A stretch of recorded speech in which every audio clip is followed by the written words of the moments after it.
ইসলামী যুব আন্দোলন বাংলাদেশের আয়োজনে আজকের নবম প্রতিষ্ঠা বার্ষিকী যুব জামায়াতে প্রধান অতিথি হিসেবে উপস্থিত রয়েছেন বাংলার শান্তিকামী মুক্তিকামী গণমানুষের আস্থাভাজন প্রিয় নেতা ইসলামী আন্দোলন বাংলাদেশের মোহতারাম আমির, আগামীর বাংলাদেশ গড়বার জন্য যিনি নিরলসভাবে অকৃত্রিমভাবে কাজ করে যাচ্ছেন আমাদের প্রাণপ্রিয় রাহবার মুফতি সৈয়দ মোহাম্মদ রেজাউল করিম পীর সাহেব চরমনাই, জাতীয় নেতৃবৃন্দ এবং আজকের যুব জামায়াতে উপস্থিত দিন বিজয়ের স্বপ্নচারী মেধাবী যুবক ভাই ও বন্ধুগণ, সকলকে ইসলামী যুব আন্দোলন বাংলাদেশ কেন্দ্রীয় কমিটির পক্ষ থেকে জানাই আন্তরিক অভিনন্দন এবং প্রতিষ্ঠা বার্ষিকীর শুভেচ্ছা।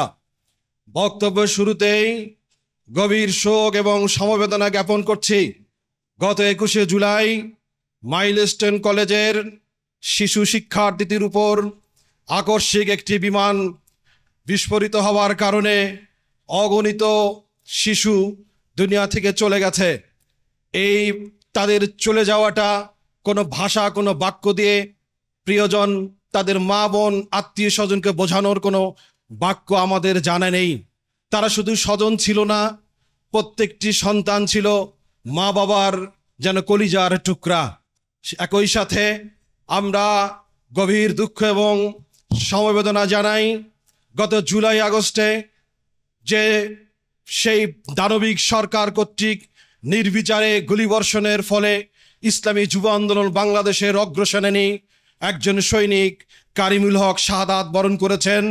সেই সাথে আবু সাইদ মুগ্ধ সহ যারা জুলাই অভ্যুত্থানের জন্য জীবন দিয়েছেন তাদের পরিবারের প্রতি গভীর শোক এবং সমবেদনা জ্ঞাপন করছি।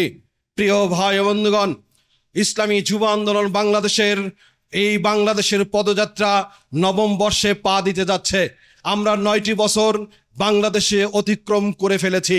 প্রিয় দেশবাসী, সাংবাদিক বৃন্দ এবং বাংলাদেশের সুশীল সমাজ এবং দেশপ্রেমিক নাগরিকের কাছে হৃদয় থেকে আহ্বান জানাচ্ছি, ইসলামী যুব আন্দোলন বাংলাদেশের 9 বছরের কার্যক্রম যদি দেশ গঠনের জন্য উপযোগী মনে করেন, রাষ্ট্র গঠনের জন্য যুব আন্দোলনের জনশক্তিকে যদি আপনারা যোগ্য মনে করেন, তাহলে বলবো আমাদের এই বক্তব্যের সাথে সকল মতভেদ ভুলে গিয়ে আগামীর বাংলাদেশ গড়বার জন্য আমাদের সাথে একই কণ্ঠে আওয়াজ তুলুন। ভাই ও বন্ধুগণ, ইসলামী যুব আন্দোলন বাংলাদেশ গত 9 বছরে সারা বাংলাদেশের যে কোনো সংকটে, যে কোনো দুর্বিপাকে, যে কোনো পরিস্থিতিতে নিজের জীবনের ঝুঁকি নিয়ে তারা সব সময় মানুষের পাশে দাঁড়িয়েছিল। যখন এই দেশে প্রাকৃতিক বিপর্যয় ঘটেছে, যুব আন্দোলন বাংলাদেশের সেই তৃণমূলের সাধারণ যুবক গায়ে একটি যুব আন্দোলনের স্বেচ্ছাসেবক পোশাক লাগিয়ে মানুষের সেবার জন্য আত্মনিয়োগ করেছে। যখন রাস্তায় গ্রামাঞ্চলগুলিতে রাস্তা মেরামতের জন্য সেই তৎকালীন সরকারের আস্থাবাদন যারা ছিল তারা যখন কোনোভাবেই জনগণের হৃদয়ের ভাষা বুঝতে পারেনি, যুব আন্দোলনের দায়িত্বশীল সে দায়িত্ব নিয়ে সেই রাস্তা মেরামতের কাজ পর্যন্ত করেছে। শীতার্তের সময় শীত বস্ত্র বিতরণ করেছে। যখন বাংলাদেশে ঝড়ো হাওয়া বয়েছে, বন্যা ক্ষতিগ্রস্ত মানুষের পাশে তারা দাঁড়িয়েছে।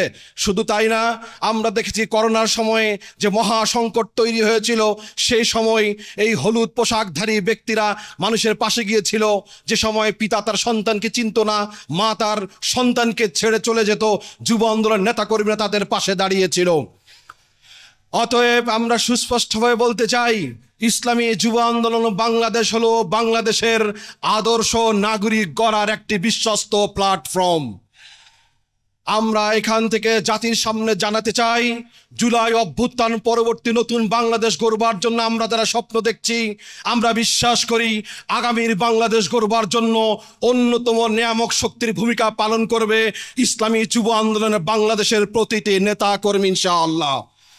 প্রিয় ভাই ও বন্ধুগণ, আমি সুস্পষ্ট ভাষায় বলতে চাই, এই 9 বছরে যুব আন্দোলনের আদর্শিক পথ চলায় আমরা যে শৃঙ্খলিত এবং শান্তিপূর্ণ প্রোগ্রামগুলো করেছি, এটা হয়তোবা পত্রিকার হেডলাইনের শিরোনাম হয়নি। কিভাবে একটি জাতীয় পত্রিকার শিরোনাম হতে হয়, কিভাবে ইলেকট্রনিক মিডিয়ার টিভির স্ক্রিনে স্ক্রলে নিউজ করাতে হয়, কিভাবে সোশ্যাল মিডিয়ায় ভাইরাল করাতে হয় যুব আন্দোলনের প্রতিটি নেতাকর্মী জানে, কিন্তু আমাদের মনোযোগ কখনোই এই জায়গাগুলিতে ছিল না। বরং দেশের সংকটে, জাতির সংকটে, মানবতার জন্য, ইসলামের জন্য, দেশের স্বাধীনতা সার্বভৌমত্ব রক্ষার জন্য যুব আন্দোলনের প্রত্যেকটি নেতাকর্মী জীবন বাজি রেখে আন্দোলন করেছে, সংগ্রাম করেছে, নিজের জীবন বাজি রেখে রাজপথে তারা আন্দোলন অব্যাহত রেখেছে, টিকিয়ে রেখেছে, আমরা সেটা দেখেছি। সুতরাং আমরা বলতে চাই, ইসলামী যুব আন্দোলন বাংলাদেশের এই ত্যাগী নেতাকর্মী, এই আদর্শ যুবকদের আন্দোলন সংগ্রামের মধ্য দিয়ে আমরা জুলাই অভ্যুত্থান, জুলাই পরবর্তী যে নতুন বাংলাদেশ পেয়েছি, আগামীর বাংলাদেশ গড়বার জন্য আমরা বিশ্বাস করি যদি নাগরিক খুঁজে নিতে হয়, যুব সমাজ যদি খুঁজে নিতে হয়, ইসলামী যুব আন্দোলন বাংলাদেশের নেতাকর্মীকেই এই দায়িত্ব গ্রহণ করতে হবে।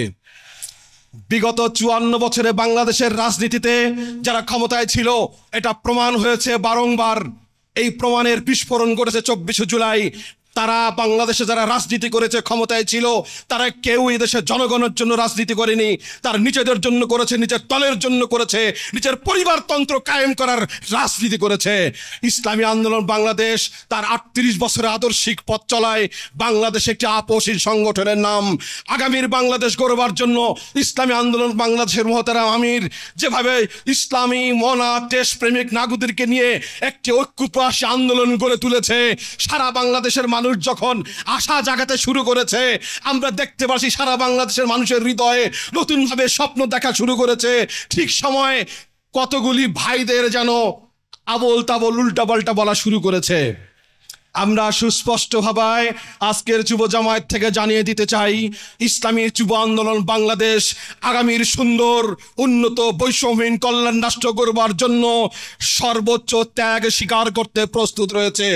শুধু মহতারাম আমির যদি একবার হুকুম করেন, সারা বাংলার থেকে টেকনাফ থেকে তেতুলিয়া, কেন্দ্র, জেলা, ইউনিয়ন, ওয়ার্ড এবং তৃণমূল পর্যন্ত সকল নেতাকর্মী আগামী দিনে নির্বাচনে ইসলামকে বিজয়ী করবার জন্য সীসা প্রাচীরের ন্যায় প্রতিরোধ গড়ে তুলবে। মহতারাম আমির যদি হুকুম করেন, সর্বোচ্চ ত্যাগ স্বীকার করার জন্য আমরা প্রস্তুত রয়েছি ইনশাআল্লাহ।